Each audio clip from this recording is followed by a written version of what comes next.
എന്റെ അണ്ണനോട് മത്സരിച്ച് ജയിക്കാൻ നിങ്ങളൊന്നും വളർന്നിട്ടില്ല. അണ്ണന് ജയിക്കാൻ ഒരു മത്സരത്തിന്റെ ആവശ്യമില്ല. ആള് ചുമ്മാ കൈയൊന്ന് കാണിച്ചാൽ മതി. കാണണം നിനക്ക്.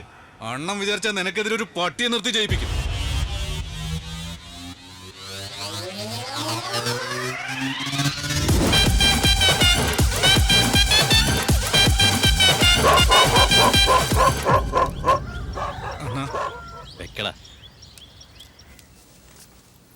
ഈ കല്യാണം വേണ്ടെന്ന് ഞാൻ അന്നേ പറഞ്ഞതല്ലേ.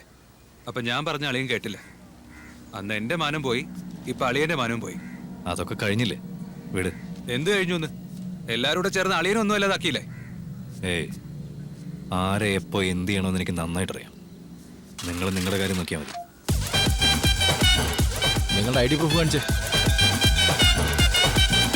എന്റെ ഏട്ടന മാമ പറഞ്ഞു തന്ന പോലെ ഇത്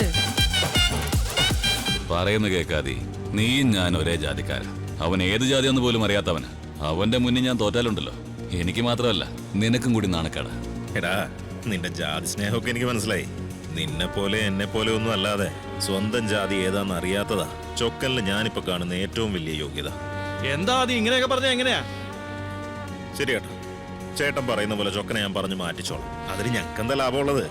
നിനക്ക് ലാഭം മാത്രമേ ഉണ്ടാവുള്ളൂ. നീ ഒന്ന് മൂളിയാ മതി, എന്ത് വേണമെങ്കിലും ചെയ്തു തരാം. വേണമെങ്കിൽ ഒരു 10 ലോറി വാങ്ങിച്ച് നിരത്തിട്ടോ.